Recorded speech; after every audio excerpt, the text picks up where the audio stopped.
Are you a typewriter man, a paper writer man, or a computer writer man? If I said... Or are you a scroll writer man? Yeah, I'm a pen and paper. No. I'm kidding. No, I can't do any of that. No, could you imagine if I went to a coffee shop and brought my own typewriter? Oh my God. You know what though? We're in LA. I'm sure it's happened. I'm sure it happens every day somewhere. I would hope not. I would, that person should be embarrassed. I'm not gonna lie. That person should be embarrassed. You need to go home, sir, with that shit. No, seriously. All right, this is the ScribeType Talks and Sips, Scene 1, Take 1. Just throw it. Welcome to Talks and Sips, where fun is the best chaser. I am your host, Jayfoxx, helping you sound intellectually sexy at those social gatherings. You know which ones? The ones that give you monkeypox? The ones that give you COVID? Yes, those. Grab your fave bevies and get ready to hear some informationally funny 411 on today's show. Psst, psst. Hey, guest. Hey, small talk me. Say something. Hi. How's it going? It's going good. And that's cool. But did you know that some people hate young writers? Uh-oh. What am I setting you up for? The fact that you're referring to me as a writer, too. Oh, God.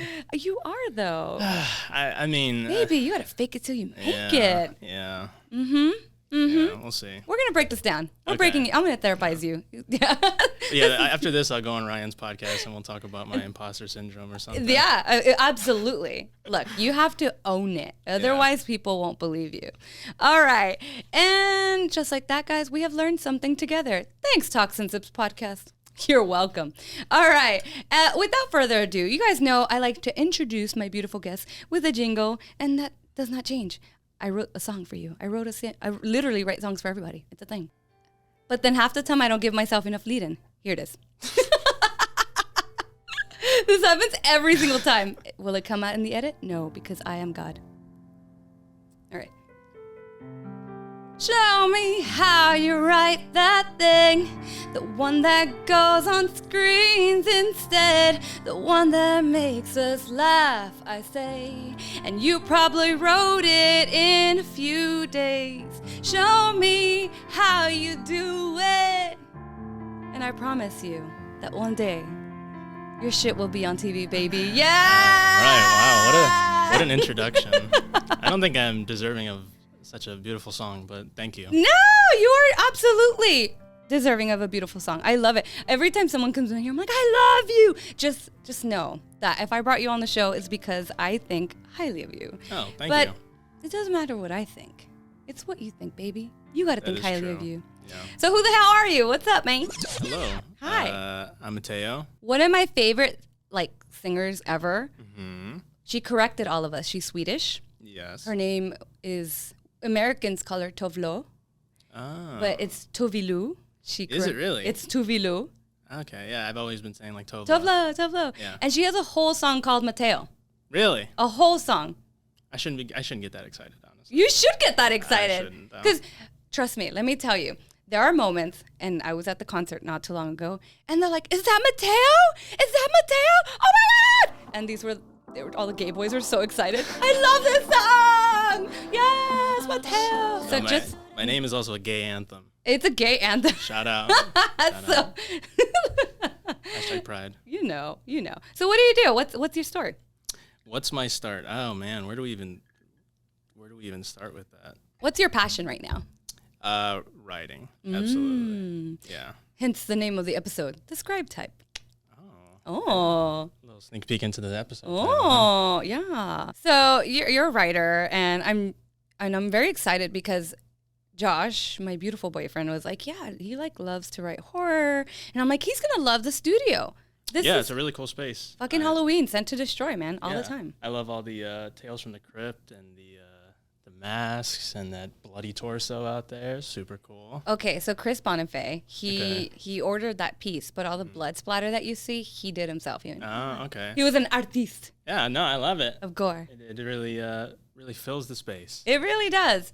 Okay, so you're a writer, and I'm very excited to have you on because I've had a different type of writer before. She's always writing and submitting to different things, and I was like, how much sleep are you getting? She's like, not much, and I'm like, okay. And she kind of educated me a little bit on the process of like what's like a recommend and like those type of things when your scripts are taken by whoever the heck is supposed to read them, and right, there's a whole process. Yeah, I mean, like, I don't know. I think we might be at different levels, her and I. Yeah. From what it sounds like, she's probably like doing competitions or something. She does competitions, but on the side, she's done stuff for like you. Oh, okay. But that's why I wanted to bring you on because I was like, well, I've heard from this type of writer. Now I know that you do different type of writing, and I know that there's a distinguish between like writing for a multicam sitcoms and a single cam, right? Yeah. I mean, most of the time when you're seeing like a multicam, it's always comedy. You're watching Seinfeld or Friends or any of those, classics, and it's just a different type of rhythm. It's like just trying to tell a quality story while also being funny in 20 minutes or less. Most of the time. And that's hard. Yeah, I mean, comedy is hard. I don't personally think I'm like the funniest person by any means. Even in, our circle of friends, it's just I just happen to find myself working in comedy. That's about it. Is that your preference? You know what? I'm going to say yes, just because it's like I've realized like it's sort of pushed me out of like a comfort zone. Yeah. Like it's easy to write drama, it's easy to be dramatic, and comedy is just harder. It literally just is. It's hard to keep people. It's also just therapeutic too. I mean, hearing people laugh is great. Always making people laugh is a good time. But yeah, definitely comedy is way harder to do than anything dramatic, Yeah. So. I think I agree with your sentiment, and I think that's why I do this, because I'm like, man, like, a lot of people know that I started this as my Taylor Swift moment. Like, I was heartbroken and I had to go to therapy and blah, blah, blah. And then I was like, no, I want to keep this lighthearted. Like, there's so much, I don't want to bring more negativity into the world because it's so easy. And for us, like, scientifically speaking, our minds can generate negative thoughts a lot quicker than generating positive thoughts. That actually takes effort for our brains. So I like that you're like, okay, this pushes me to try harder, but at the same time, I'm also giving back to the world some fun, some laughter, some joy. Yeah, I mean, it's, talking with like other writers too who have worked in multicam for so long and who are professionals and legends at this, it's, a lot of the same sentiment that's shared is, if you're able to do like multicam sitcoms, if you're able to write comedy and you're able to tell a story in 20 minutes or less, then you have no problem telling a story otherwise. And I think from what I've seen and just reading other scripts that those writers have written, like it's so evident, it's just a formula that you have to learn before you are able to grow and go to the next level. It's almost like marathon. I think of like a marathon runner. They're like, oh, this guy, he runs every day 3, 4, 5 miles. Like he's been training for this. So then when the marathon comes, you're like, I got this. I can run. Yeah, exactly. And so in this case, it's almost in reverse though. Here you're doing all the heavy lifting, all the hard work, the most creative, the most stress inducing. And then when you have the liberty to be like, oh, I can write a 60-minute thing. Yeah. Yeah, I think it's definitely been like it's definitely been like training wheels in a way. Yeah. And I think like first coming here and having no familiarity with like what I wanted to write, where I wanted to be, it was just sort of like LA is the place that I need to be to eventually become a writer. It's definitely like working in comedy and working in sitcoms like that. It's definitely been like a great learning experience. I've been privileged to interview a few people that are, I guess, what you would consider transplants, right? Because that's what you guys are. And whether you're getting into music or writing or performing arts, there's usually that's the drive or that's, the ambition. But you guys all have the same thing. You're like, I have to be in it. Right? And that goes back to what I was saying earlier when I'm like, you're a writer. You're like, eh. I'm like, yes, you are. I know. Own it, baby. It's just like one of those things where it's like, I haven't. I am going to send you to therapy with my mom. So Julie can tell you have imposter syndrome. I'm going to have to hit up Ryan and be like, yo, tell your mom to like, diagnose me. Yeah. Look here, doc. I need your help. So. Okay. I don't know. But you're from Chicago originally. I am. Yeah. Originally from Chicago. I moved here end of 2018, like September, around that time. So it's been almost 4 years. Wow. Yeah. I keep getting 4 or 5 year people. It's great. Yeah, I mean, and like even before moving, you know, a lot of people before, you know, obviously making that big of a move, you know, they're like, that's scary.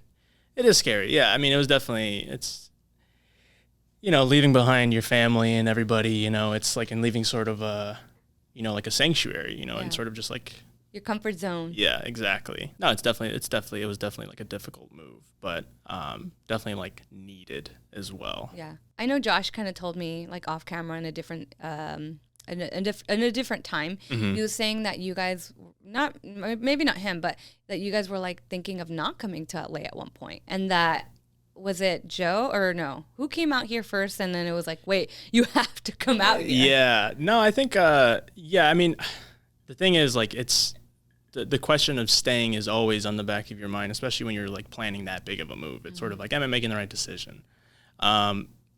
Yeah, for people who are unfamiliar, I mean, it's anytime I tell people that I moved out here with like 10 other people, they're always like, how the hell did you get all those people to come? Right. Yeah. That's impossible. I mean, yeah, it's impossible to get all of those people to like hang out now because it's like we're all so fucking far away from each other. And but busy. It was somehow easy to move everybody across the country. Where did it change? What was like the inciting incident, if you will, that was like, we have to move? Because unless I'm understanding it correctly, like what you guys were thinking about at the time, like, we're going to stay in Chicago, we're going to build up the movie scene here.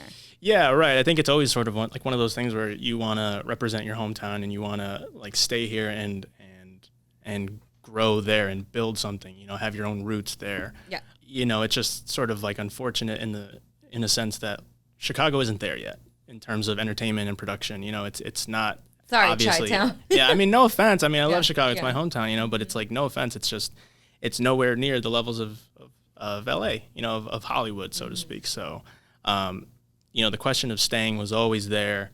But, you know, after we did our pilot that we shot over there, we can actually do this. Like, we know we can do this. Yeah, we know we can do it. And at the end of the day, we still have each other, and like, we still have the opportunity to create our own product, create our own content, you know, for lack of better words. But and you did say it. You guys did a short film out there right after you finished. Was it your thesis or no? What was it called? It was called Sellouts. Yeah. So Sellouts moved to LA. No, I'm just kidding. Honestly, yeah, it's kind of the move. Yeah, it was called Sellouts. It was intended to be a pilot, just sort of like a proof of concept thing that we could submit to festivals or show to other people, you know, just to get interest, even just as like a work reference, you know, to show like, hey, like I produced this, you know, I'm not an idiot. I'm competent and know how to make a movie. Yeah. So, yeah, I mean, that was a great time. I think it was just, that was after completing that and after us like fully outright owning that, we were just more, I think, motivated to like keep growing because at that point there was nothing left for us to like accomplish out there. You know, anything left for us to do. It's sort of like that was our sending off. You know, when you're writing, obviously, you know, when you're writing, you get to, what is it? The climax. The climax, the arc, whatever. And so basically, I said that with a question mark as if I didn't know, but I know. You know. I think I know. I hope I know. Pretty sure you know. Haven't you worked on some comedies? The first show I worked on was a multicam sitcom called Man with a Plan. And then after that, I continued to be a PA on Be Positive. And then recently, I was the writer's assistant on a comedy called How We Roll. Oh, that's fun. Yeah, it was fun. Yeah, it was fun. Yeah. Okay. And so what was something, because you wrote Sellouts, right? I did. I didn't write it entirely. I co-wrote that with Darren, another guy, Alex, and another friend, Joey, as well. What's the process of writing with that many people? How does that work? How do you guys not get upset at each other? Or? We did. But to be fair, I think it was more me. I think you were the spicy Latina. Yeah, in a way, I was the sassy one. You know. No, I mean, I think it's just like a traditional writer's room where, you know, you just have a bunch of different people and you have different personalities, and you know, we had no experience in what a writer's room is. You know, we had no understanding of the capacity of what goes on in there. We were just trying to write something for ourselves. And so it's just a lot of collaboration. You know, I think at the end of the day, we're all just trying to make something, Right. you know, everybody's just trying to make something that we hope people would enjoy or people would at least find fun. You know, you never want to make something that's fucking boring, you know, at the very least, but or put something evil out in the world. Yeah, exactly. Something that's just like malicious or, you know, so it wasn't really too difficult of a process at all. I mean, you know, Darren, Alex, and Joey, you know, all of those guys, it was great working with them and we had a great time. And, you know, of course there were times where we would get frustrated or something, but it's all because we have the best interest in mind for the project. And I get that. And I joke about this all the time. I'm like, yeah, everyone's so fascinated with films and, ooh, I love that movie. It's my favorite movie or whatever, like cartoon, whatever. And it's like, and then, especially like I was saying off camera, like at the rap parties, yeah, we're family. We did it. Yeah, but it's like the entire time, it's like, oh my God, that was such a fucking nightmare to work with them. Never again. Yeah, exactly. Right, because it's part of the process, unfortunately. Yeah, no, thankfully, there was nothing like that. Everybody was super, super chill, you know, egos. That's good. You know, That's rare. Everybody sort of understood that it was like a passion project of ours because, like you were saying, you know, it wasn't a thesis. It was just a personal project. You know, That's amazing. We just wanted to, you know, showcase something and prove to ourselves mostly that we were capable of like making something. And this was after you guys had graduated already? I honestly don't remember. Was that 2017? I think Darren had just graduated or was about to graduate. I dropped out. I didn't go to. I knew Darren and all them from Columbia, but I went to Columbia and then I dropped out. I see. Who else dropped out? Bill Gates. Yeah, but he's a billionaire, so you know he's automatically evil. What did he do? And what did he do? He was consistent at something. Yeah, that's true. And that's honestly sometimes they don't care. They don't care. Like, I have a degree. They do not fucking care. No. Yeah, that was another thing. Yeah, I just didn't like school. That's true. No, it's not for everybody. No. But I will say this. School's beneficial in the sense that it teaches you how to learn. So then, like, on your own, you know, you can go, okay, I want to learn about this. I know I have the proper tool set to go, this is what's information given to me. Mm-hmm. This is how I intake it. Yeah, absolutely. Right? Yeah, I think... you know, I went to a big school. I went to Indiana University in Bloomington, which is like a 40,000 student campus. Sheesh. And, you know, class size majority of the time was like anywhere from, you know, 100 to 150, whatever people. That's wild. Yeah, so you guys were like in auditoriums all the time. Yeah, exactly. Insane. Yeah. I had not ever been in like that sort of environment before. And not that I needed like extra attention at all. It was just sort of like, oh, I just didn't like school, period. It wasn't even like the setup. I thought that was it at first and that maybe I just needed to get over myself and get over like the environment. Yeah. But no, it was just like, I don't like the idea of, I love learning. I love I get but exactly what you're saying. What is it, the institution?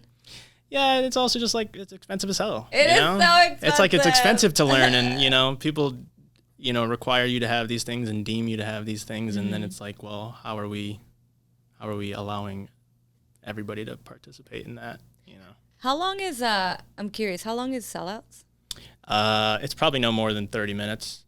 I think it's probably less than that, probably like 25 or so. It's only a half hour, like comedy. Where can people watch it? Oh, please, no, do not watch what? it. Oh, God, no. I don't know. That's honestly more of like, I'm okay with people...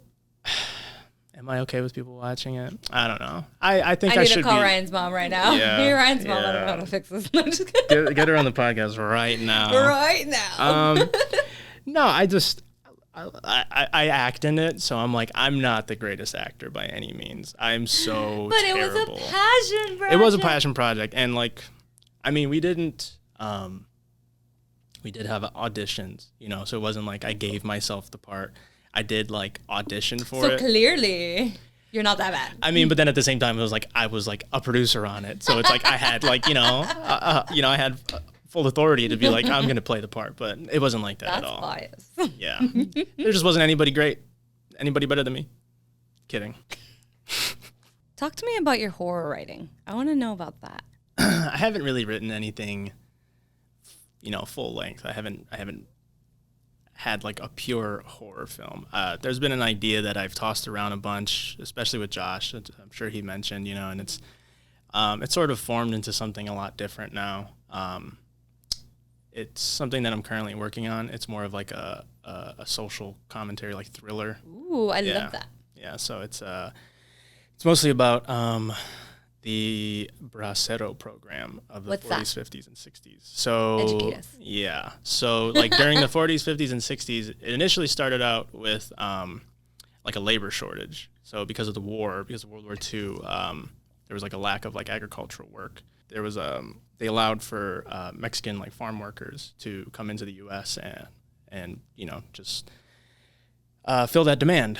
And what ended up happening though was eventually later on, when there were like labor unions that would go on strike and such, the government just sort of reverted back to that process of, well, we can just hire these people instead. And so inherently made Mexican workers looked at as, you know, second class workers, you know, and they were paid obviously much less. So that program allowed for these people to come in and work and make U.S. wages, higher wages, apparently, you know, supposedly. Yeah. But that wasn't always the case. You know, there's a lot of course, with any sort of, you know, establishment like that, it's sort of, there's a lot of oversight or lack of oversight. And, you know, people were, you know, killed or, you know, in accidents, or they were abused. And they were sweeping them under the rug. Yeah, you know, so it's just sort of something like that where it's less of like a traditional horror. It's more of a thriller of being in this sort of environment. You know, it screams like I'm getting Jordan Peele vibes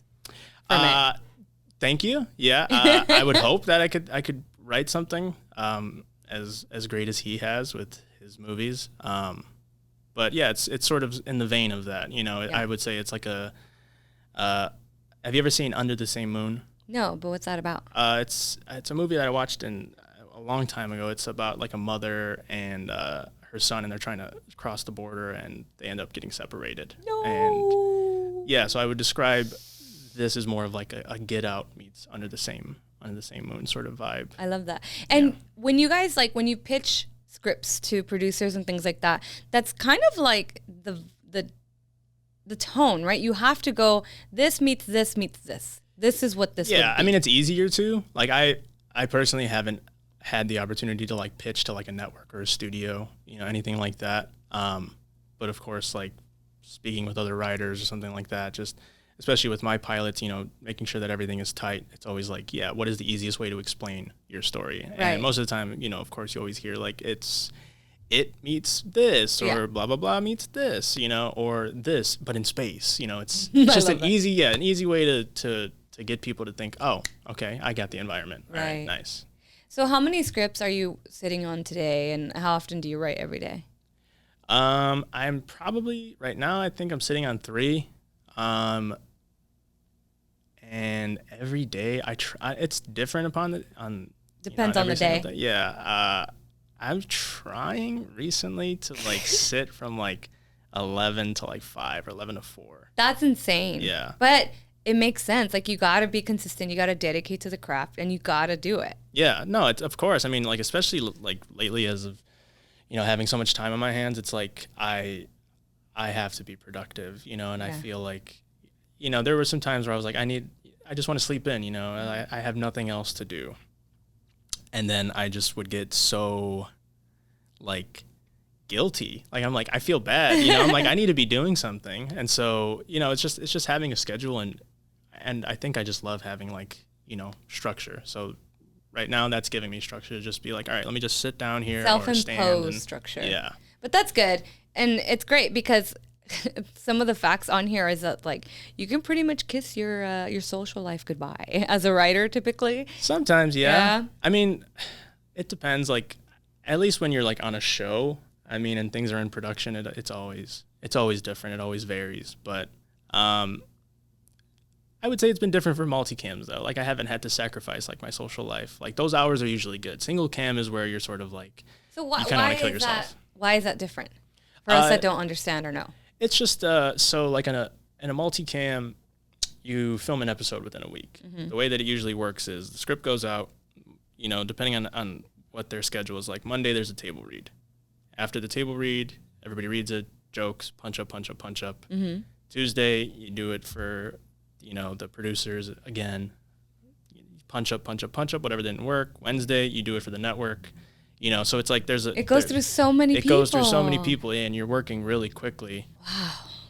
Wow. I guess it's just like a rhythm, you know? Like I said before, like with multicams, you have 20 minutes, you know, and it's just a different sort of like, I mean, if you watch like an episode of Seinfeld, or if you watch an episode of Everybody Loves Raymond, or any of those shows, you know, you sort of, after watching a couple episodes, you sort of find the rhythm of it. It is like very musical, you know, it's like blah, blah, blah, blah, blah, blah, blah, blah, blah, blah, blah, blah, you know, it's like you sort of pick up on that, and it's like, they're not all like that, you know, but it's just finding the rhythm, you know? So I think with multicam, it's like, obviously it goes through a lot of people, and you're just, I think that one's a lot of quicker just because you have the week to write it and film it. Right. Single cam, I don't have experience working on single cam, but like reading scripts, writing scripts, you know, it's just, it just takes a lot more time. You know, there's a lot more setup. Multicams are always on a set. Yeah, you know, they're not moving. They're guaranteed to stay locked. Yeah, there's never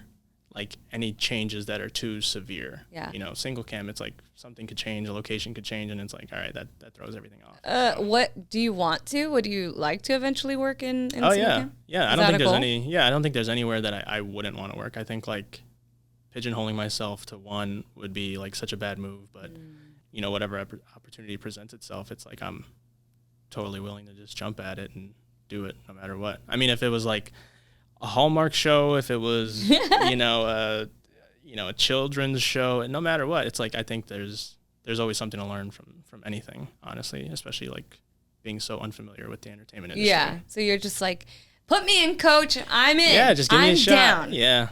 I'm just riding the bench right now, but you know, I'm a shooter. Put me in, coach. Put me in, coach. Yeah. That's awesome. Okay, so earlier I was like, yeah, some people hate young writers. And then you're like, cringe. And so there's a dude in his 20s, you. There's a lot of writers out there that don't like, I guess it's the whole comparison thing, right? So they see him succeeding and it pisses them off. Like, and I don't get that. Like, why? Yeah, I don't really understand that sort of mentality either. You know, I guess I get some sort of perspective of like, maybe this is my competition, you know, but at the end of the day, it's like, if your writing's good, your writing's good. Yeah. You know, I understand there is another element to like working in this industry of like who you know and like making sure you have a network, you know, but I think like you can't have, it's an invisible pissing contest, you know, that's always what it is just this person's doing more than me. This person's more accomplished than me. And it's like, you're right on the invisible part. I feel like that's, because it's like we want to be better than the versions of ourselves that we were before. Yeah. And then it's so hard because we don't want to be comparing ourselves to other people. Yeah. Right? Yeah, so that's definitely like something that I've had to learn to like push that aside of just like, I can't compare myself to other people my age. I can't compare myself to other, you know, other Latino writers, anything like that. It's always just like, just do me, focus on me. Yeah. Don't pay attention to anybody else. It's like, it goes back to the whole social media thing too. Just like, just shut it out, you know, put a time limit, turn your phone off, do your own work, focus on yourself. You'll be better. You'll do better. And you won't be, you know, salty for no reason. Yeah. Just keep your head down, do your own shit, work on your own shit. It's like, you know, worry about yourself. That's about it. I like that motto. What's it like applying for these jobs? Like, what is your action plan? What does a writer have to do? Because I feel like there's a lot of people that listen to podcasts like these, and they're, you know, they work in like the medical field. Right. So it just kind of gives them an insight as to the process for people like us. Like, I joined a podcasting company. Yeah. Because I listened to a podcast and applied. Yeah. And somehow, some way, I made it through. Weird. Yeah. It's like such an untraditional way. It's weird. You know, there are listings for jobs, and you know, of course, like there are people who do get those jobs. Yeah. You know, but at the same time, it's like there are thousands of people applying for that job, especially in LA. You know, there's a reason why people move here. Yeah. You know. And that's why there's so much traffic and 10, 12 layer buildings. Everything is so goddamn expensive. It's like, I miss the Midwest prices. That's one thing that I do miss. The gas prices? No, just Midwest prices in general. Yeah. Yeah. Everything is so much cheaper back. Whenever I go back to Chicago, it's like things are so much cheaper. Yeah. But it's so weird. I have my perspective's a little bizarre just because I'm from here. So I'm like, oh, it's always kind of just been expensive. Getting beat up by the economy is normal. Yeah. Which is not, because quality of life matters. Yeah, of course. Yeah. Again, it's not, you're not applying in like a traditional sense. It's always like, at least with my work, it's always been referral or like word of mouth or like working with the same crew, you know? So I've been grateful in that sense. I've been privileged in that sense that people have like kept me around, you know? Yeah. You know, it's just and another big part of it is just like being able to like chill with people, you know? It's not like you spend, you know, in production, you could spend, depending on the hours, you could spend 60 hours a week with somebody. And it's like, I don't really want to hang out with you or work with you if like after this you're fucking annoying. Yeah, so, that matters. Yeah, it's a huge thing. So, you know, most of the time it's mostly just been referrals. But I mean, you know, when you get to the higher levels, it's sort of like you have people that speak on behalf of you, agents, managers, whatever it is. So I'm not at that level yet. I'm trying to get to that level, but I still got work to do. But yeah. What research have you done to get like an agent? Like, what does that require? I've done zero research, you know, and that's part of the thing is just like right now it's like that's such a. Is this your season of like just figuring it out and ebbing and flowing and? Yeah, I mean, like this summer has just been really nice to just. I mean, usually you could work during the summer. Multicams, like it's not usually, you know, there's pre-production like around this time, but you know, I'm just trying to like focus on just doing my own work and then figure out those like next steps. You know, it's like I have to have enough scripts to present and I have to make sure that they're airtight. They're very, very good. Yeah. And then so, you know, all that stuff will come eventually, you know, a manager, an agent, whatever it is, you know, all that stuff will come to fruition. But I think the most important thing for me as of recently is just like, let me just focus on my work. And I think that's great because you're not spreading yourself too thin. You're not overexerting energy that you can't give. Yeah. And you're able to focus. And so then when it is time to pivot, you'll have the necessary stacks of paper, if you will, that will back you up for this time. Yeah, exactly. You know, and it's also exhausting just like reaching out to people. I mean, you know, I've done the cold call, cold email sort of route and just been like, hey, you know, I'm around, I'm available for hire, blah, blah, blah, for this, et cetera, you know, whatever you want to say. But you know, unless you have connections too, it's like that's probably the route that you would have to go for like an agent and a manager.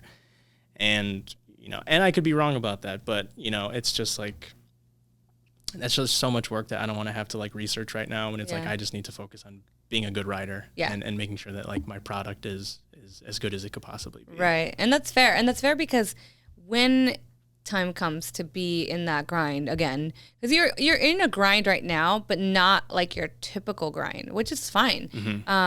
Because again, it's all about substance. Yeah. Right. You can be like, yeah, my name's Mateo, la, la, la, la, right? Yeah. Or you can be like, hi, my name is Mateo. This is what I have to offer. Yeah, it's quality over quantity. 100%. It's like I could have 10 scripts. I mean, it wouldn't be easy, but I could have 10 scripts, you know, but it's like at least maybe 7 of them would probably be dog shit, you know, because I'm just trying to get something out and send something in mass to whoever, but you know, that's not the route that I want to go. What's something that like gets you fired up these days? Something fired up. Wow. It doesn't have to be like antagonistic, if you will. It could be anything that just you're like passionate about outside of writing, anything that keeps you sane. I think we just get so preoccupied with what we have going on that we are kind of afraid to venture out. And so like, is there anything today that you're into that's kind of like, you're like, yeah, that made my day even better? Oh man, that's tough.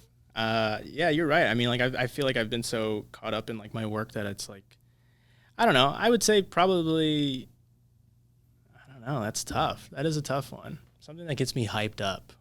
I love it. I love it because you're like, you're going to leave here, you're going to be like, fuck, I got to find something to get me hyped up. Yeah. I feel like a lot of the time it's just sort of like exploring or checking out somewhere like new to eat or something like that with Cassie, with my fiance. It's sort of, you know, I like having those little adventures, you know, and since I've been like home more recently, it's sort of like I feel like a dog, like a puppy, like waiting for its owner to get back home. And You're I'm like, babe. Yeah, it's like all my energy is built up. So, you know, I'm always like, oh, you want to go get boba? Like, that's this place like I saw on Reddit. It's like 30 miles away, but, you know. But we'll go. We'll make a whole day out of it. And she just like came back home from like driving an hour in traffic and is like, sure. She's like, are you driving though? Yeah. And you're like, yeah. Absolutely. Absolutely. Yeah. No, she's always, I just love doing that stuff, you know, especially together. Yeah. Simp. Yeah. Having a relationship is definitely very fun. I've definitely done like the busy single life, but I'm like a girl's girl. I'm like, oh, let's go skating, let's go climbing, you know. So I'll like, it's fine. But when you have the partner, it's just a little extra special sprinkles on the top. Yeah, you know, of course. Yeah, it's always better to like. I feel bad. I'm like, I have so much time like at home, and then I'm like, oh, I could like really go for like a coffee or like a matcha or something like an acai bowl or anything different. And I'm like, man, I kind of feel bad because I'm like, I know Cassie would probably want one of these too. So then I'm like, shit. So I'm like, all right, I'll just stay at home or I'll just do something else. You know? I can't go do. It's like when you guys are watching a TV show together. You watched it without me. Yeah, I just did that with. I had to show her the episode again too. She was like, you already watched it? I was like, well, yeah. Sorry. Which one was it? What show is it? The Rehearsal. The what is Nathan that about? Fielder show. Are you familiar with Nathan Fielder? Oh, yeah. Josh was literally like talking about this yesterday. Yeah, it's the pilot is like one of the greatest pilots I've ever watched. It's comedy, yeah? Yeah, it's comedy. It's hilarious, but it's very like observational too. It's a really cool show, really cool concept. But I love that. Yeah. So I watched the first episode by myself and then I showed it to her and she was like, "Well, you already seen this." And I was like, "Yeah, okay. Sorry." She's like, I try not to do it. I really try not to do it. Furrow eyebrow. But then it's like some shows, you know, they're just so good. They're so good, and then you know, it's my fault. I can be patient. I'm trying to be more patient. It's okay. No, because Josh went to go watch Nope without me, and I was like, that asshole. Okay, but he was like, it's a bro thing. I went with Ryan, and I was like, I didn't get an invite, so you know, Josh, it clearly wasn't a bro thing. What bitches were there? No, okay. What about this? Does your environment affect your writing? Like, are you a coffee shop writer, a park writer, writer, I don't know, by the sea, at your house? Love being inside. Okay. No, like, fuck the outside. Yeah. It's too hot. It's too hot. People are sick. People are loud, rude. No. There's no chargers anymore at the Starbucks. Yeah, shit. I'm paying so much for rent. Like, I gotta take advantage of this goddamn space. Like, no, I don't like doing the coffee shop thing. I like being in my own environment. You know, I think I've realized a lot lately. Like, a lot of my writing has been like seasonal. Like, something takes place in spring, something takes place in the summer, you know, but like being at home, having like my own comfort zone, like I have a nice setup, you know, like I have my desk. I love having like just a nice cup of like coffee or cold brew, whatever. And then, you know, have some music on and just like sit and chill. And like, I have this really big window like right next to my desk. So, you know, lots of natural light and I can see outside and everything. So it's comforting. It's peaceful. And I'm sure I could write elsewhere. It's not like that's the only place I can write, but yeah, definitely not a coffee shop person. You're like, I don't ew. Like doing that. Yeah. No, I mean, to each Basic. their own. You know, not to shit on anybody. Sorry if you like going to the coffee shop and writing. My bad. But, you know, to each their own. It's just not my cup of tea. Yeah. I like being in like my own space and being able to just be like, you know, get up and write. That's fair. Not have to change, not have to do anything. You're like, I'm in my boxers. I have a cold brew. What more do I need? Yeah, the other day it was like hot as hell. I didn't even put a shirt on all day. It's like I don't remember the last time I've ever done that. Do you have air conditioning? We do. Okay, I'm glad. But it was just like one of those days where it's like I don't feel like getting dressed. I just feel like chilling and putting some pants on, some shorts on, just like hanging out at home. Your big LA energy. It's nice. It's nice. The hot weather is nice. Are you a typewriter man, a paper writer man, or a computer writer man? If I said... Or are you a scroll writer man? Yeah, I'm a pen and paper. No. I'm kidding. No, I can't do any of that. No, could you imagine if I went to a coffee shop and brought my own typewriter? Oh my God. You know what though? We're in LA.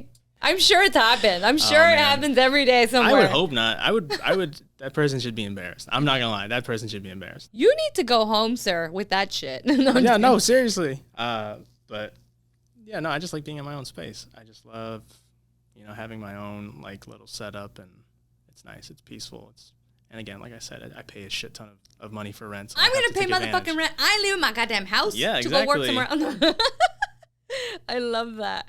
Alrighty. Do you think you'll ever go back to Chicago? No. No, this is home now? It's a definite no. Yeah, I love Chicago. My family's there. You know, it's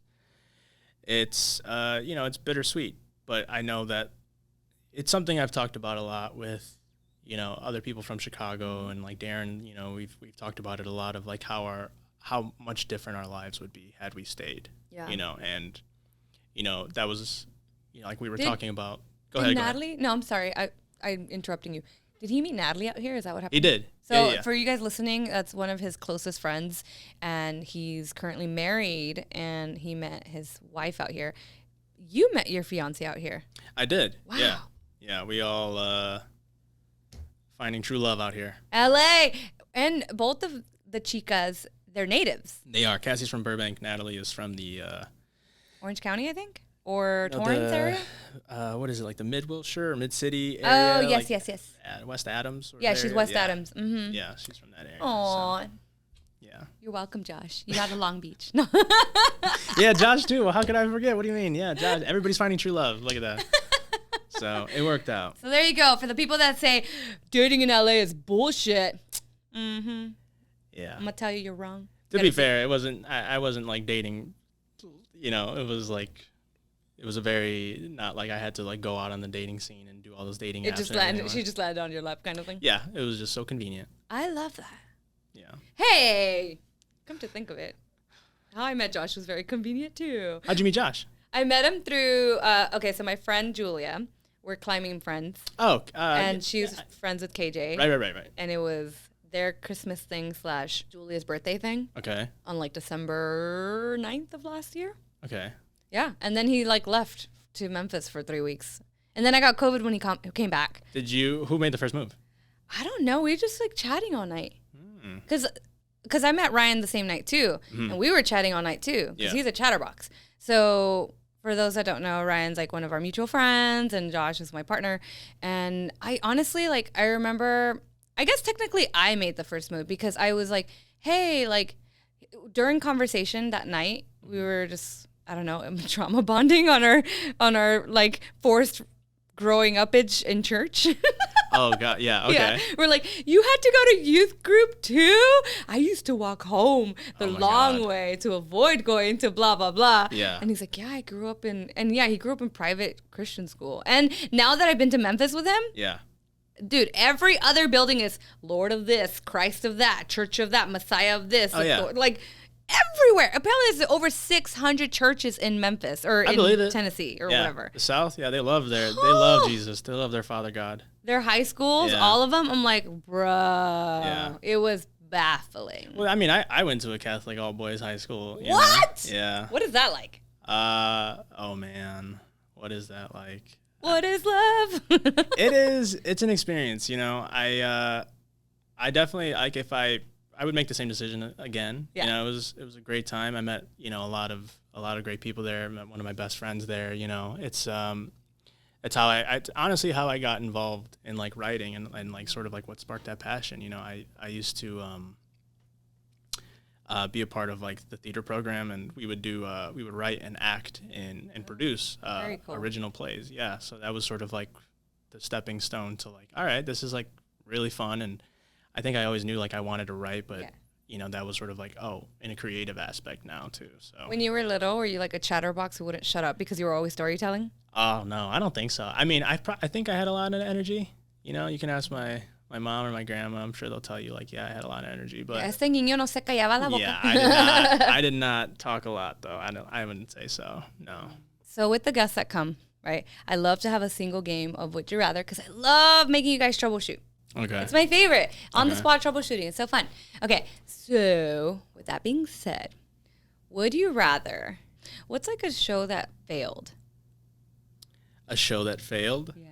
I mean, I could literally just say the last show that I worked on because it got canceled. It got canceled? Yeah. Okay, what show was that? It was called How You Roll. It's a show about a professional bowler or a laid off factory worker who decides to become a professional bowler, and it's based off a real life story. The guy like literally got laid off and then won like the world championship. Wow. Of the same year. Yeah. He persevered out of adversity.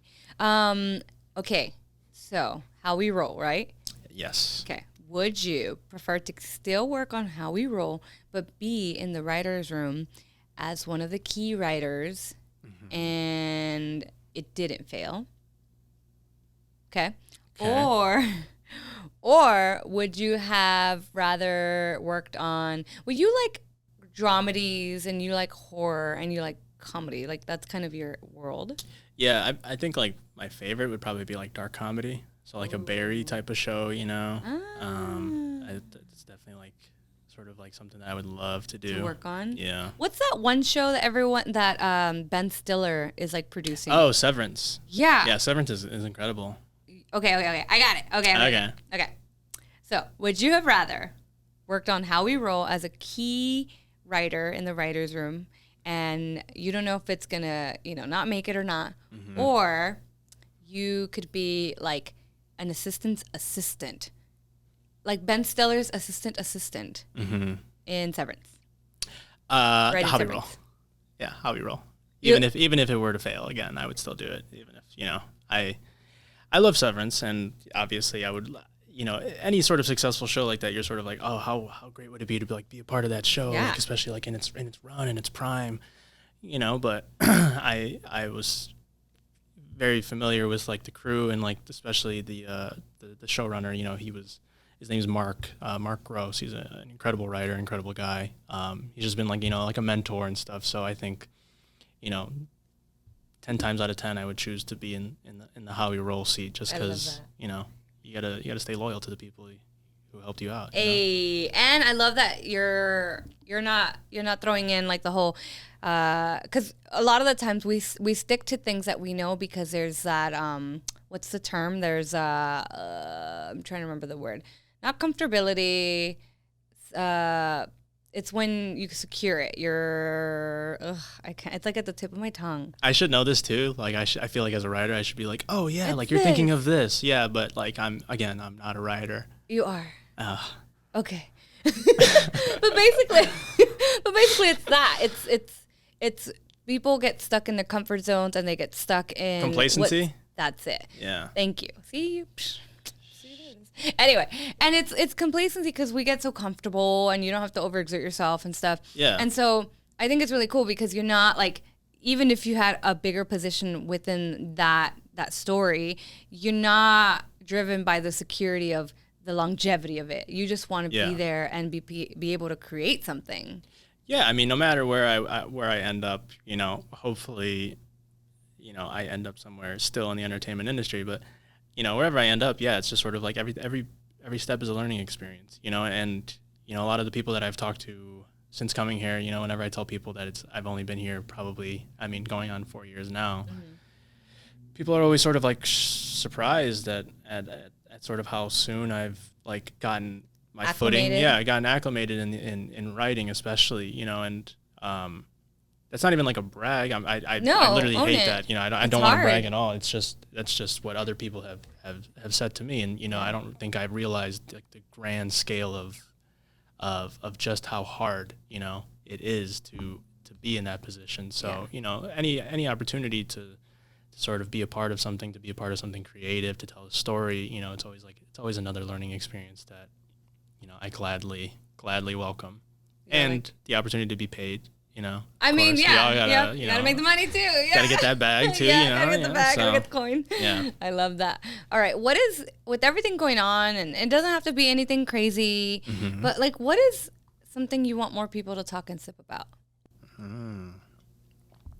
Wow, that's a good question. I was gonna say we can have a sips of judgment section, but you have judged yourself enough today, sir. Oh God, so no sips of judgment today. Brian's mom. Hello, paging. Yeah. I'm a perfect. What is a candidate for your trial? That's a good question. What do I want more people to talk and sip about? Honestly, it doesn't really matter. I think more people just need to talk to each other. I feel like there's a communication divide, especially now. People we'll are walking on eggshells. Yeah, we'll keep it light, but given the state of affairs of the world and just how things are, I think open communication is always just a great thing to participate in. Do you feel that because people are so afraid to speak their mind due to repercussions of what their opinions could be and cancel culture being so rampant, do you think that for that reason communication is failing? Because we're so scared that we're like, let me just kind of beat around the bush and let's me, you know. No, I think there's probably like a dearth of just honesty and people just being real. You know, I don't think, you know, I mean, rewinding, like cancel culture doesn't exist. I mean, let's be honest, like, you know, people throw out that word of like, oh, cancel culture, you know, but you have like, you know, comedians, you know, and actors and producers and stuff like that who are still working and still regardless of said, you know, even stuff that is very extreme, and not just like they said something offensive, but it's like crimes, you know, literal crimes, you know, literal. You're blowing my mind. Like minors, Bonifay, you know. Told me today that there was a senator, I think in Florida or something like that. Oh yeah, Matt Gaetz. Yeah. What? That dude he's literally on like being investigated for sex trafficking. He's the one that was like, the people that are against Roe v. Wade are fat. Yeah, that guy looks like a fucking melted toenail or something. You know, he's so greasy and slimy. Yeah, all those people they're all But you know, even senators or whatever he is, representative, whatever. I don't give a shit what he is. Yeah, but you know, it's just like people like that. It's like they still have a platform. You know, cancel culture doesn't exist. You still have a platform. If people are still, what do they say? Bad publicity is still publicity. Exactly. I mean, you know, again, keeping it light, but you know, people still have a platform. So yeah, cancel culture, that stuff doesn't exist. But you know, just being real and talking to people, having an open, honest conversation, you know, I think it can go a long way. And people just want to know the real side of you. Or I feel like people are hungry for authenticity right now. Exactly. Yeah. 100%. Yeah. I think, you know, and a lot of the people that I've had the privilege of like working alongside, you know, they're all very, very nice people, very authentic people. You know, I don't think there's any facade behind it, you know, or they're trying to hide something. It's like, this is who I am, and this is what I'm presenting. I'm presenting my honest, true self, you know, and that's all you can ever ask for. Yeah. That's all you could ever do. For sure. Yeah. Well, thank you for coming on the show and enlightening us. Thanks for having me. This was fun. Yeah, I know. It was your first podcast. I'm so excited. Yeah. Hopefully I wasn't too awkward or you're didn't mumble too much, and I wasn't too self-deprecating. You know what? People love self-depreciation. Are you kidding me? Yeah. Why do you think people love what's his face? Oh, Pete Davidson? Yeah, people love him. Yeah, I love Pete Davidson. And he gets a lot of unnecessary hate. I don't get it. And he's too busy hating on himself all the time. I mean, but he is a nice guy from what everyone's saying. I mean, I don't know the fucking guy personally, but it's like people are so obsessed with social media, you know. Just get off of it. Just mute it. If there's anything you got from this, set a timer. Except talks and sips. Set an alert. Hey, tell people. Yeah. All right, guys. Well, that wraps up our show today. I just want to say thank you so much to Chris Bonifay at Sent to Destroy Studios for adopting my little show here in his awesome space. And creative producer Joshua Taylor, who's not here right now, but, you know, he tells me this works, that doesn't work. Extra equipment. The reason you could see Mateo is because of Ted Lee Jones. Thank you so much for the loan, bro. And the visual graphics that you see on social media and YouTube and stuff. Eric Ayala, you the real MVP, my guy. And thank you, Mateo Gomez. What's a handle people can come and stalk you on? Oh God, it is Mateo con leche. You can find me on Instagram or Twitter. Where are you more active? I try not to be active on either of them. Okay. Yeah, I would say Instagram. Where can we see wholesome content of you? You could go to Instagram. I usually just post my fiance. So it'd be a shrine to Cassie. Honestly, it's what it is. You know, nobody wants to see me. That's why it's a podcast. I love him. I love him so much. All right, no, honey, I'm about to swerve you real quick. Oh God. There's video now. Yeah, podcasts are going to Videolandia, and we're trying to figure it out. This is a new world. But anyway, that's besides the point.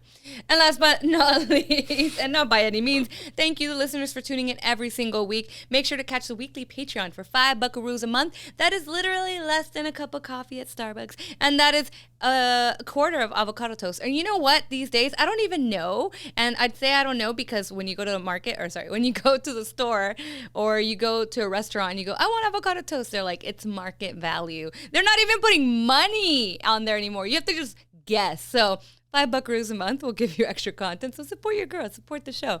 And what else? Make sure to follow Mateo con Leche, myself at Jayfoxx with 2 X's and 2 underscores. And don't forget to follow the pod at Talks and Sips. And feel free to write to us if there's any facts that you're like, hey, did you know this? I love learning new things. And that's at talksandsips@gmail.com. Also, check out the pod, Instagram podcast page, whatever, if you want hats. Because we have hats, baby. Get in on the merch. Also, check out the website for more info at talksandsips.com. I have been Jayfoxx, and you have been? Mateo. Writing all the spooky. No. I'm not a writer. You are. God damn it. I'm a fraud. I don't know what you had to mention. We will be bringing Julie on from, what is it, Therapy with My Mom? I think so, yeah. Because she needs to help this poor child. God. All right, guys, bye. You going to tell them bye? Oh, sorry. Bye. They're over there. Bye.